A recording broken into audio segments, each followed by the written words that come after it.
Earlier this week, I sat down with Lance Armstrong at his home in Aspen for his first U.S. interview on television since Oprah nearly 6 years ago. And I asked Lance if he was sorry and whether he thought that it was his doping or how vicious his lies were that were ultimately his undoing. I think if you polled the world, the first issue, doping in the sport of cycling, at that generation, I think most people now have enough history and enough knowledge to know that, gosh, look like everybody did it.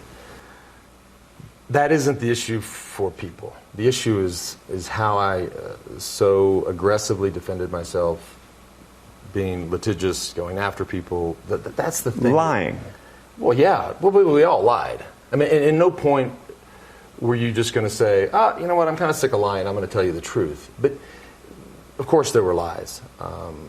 But even then, people, this notion or this idea of bullying is a terrible look. I mean, I say it all the time. I mean, if I saw when I watch old clips, because I get to watch them either through lawsuits or just whatever, the way I acted, if I saw one of my children act that way, I mean, it would be a very rough conversation.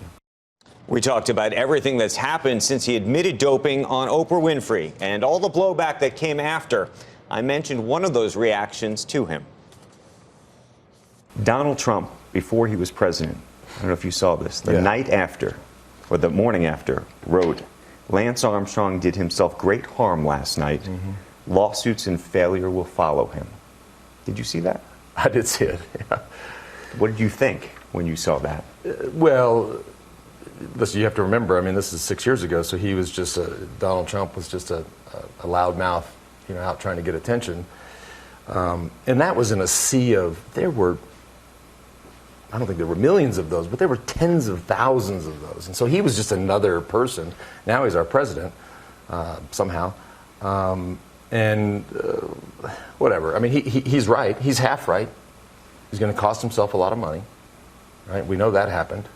So he got in a lifetime of failure. Well, I don't know who judges people's lifetimes, whether or not they're failures or successes or just okay, but I don't feel like a failure. And I've never felt like a failure since then. And so, but yes, I read that at the time.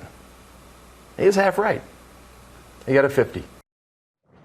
Lance now has a new media business and is also launching a venture fund called Next Ventures, which is going to be investing in sports, fitness, and other nutrition and wellness markets. And I asked him if investors should trust him.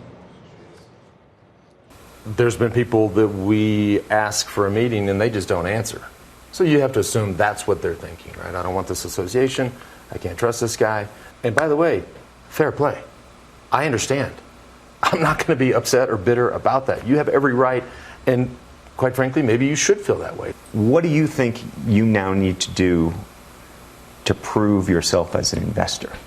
Well, look, I believe that we're uniquely positioned because we get early looks at things. We will not be fooled on the product side. I just don't believe that anybody at Next Ventures will be fooled, because this is our world, and it's not as if we have to guess, right? If it's any product, we test it, we make sure that it works. So to us, there's really three things. There's the product side, which we think will bat 1,000 on.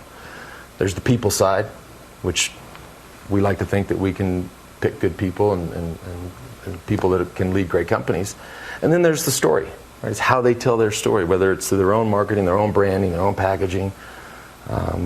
That can easily be fixed, right? That's the easiest of the three. The people, a little tougher to fix. The product, if it sucks, then we can't start.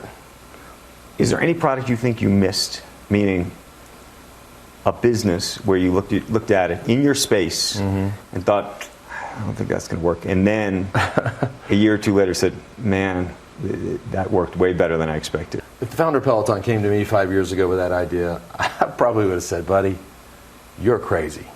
Peloton? Yeah. You didn't think that was going to work? Well, I mean, I never really thought about it, but if I put myself in that position 5 years ago, I would have thought, boy, I don't know. I mean, partly because I can't see myself doing that. Like, I couldn't see myself, I don't think I'm their target consumer, or customer, but I probably would have passed.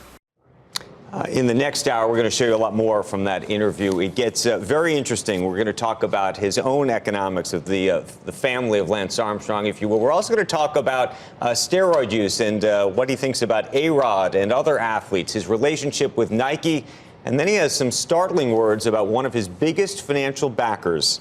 And then in the 8 o'clock hour, some fascinating comments about Uber, and we will explain the connection between him and Uber in that 8 o'clock hour. It goes back to this. He does own, that is what he considers one of his successes, right? One of his best investments. But you have to hear what he has to say, and then you also have to hear what he has to say about Travis Kalanick, because it gets very, very interesting. He might be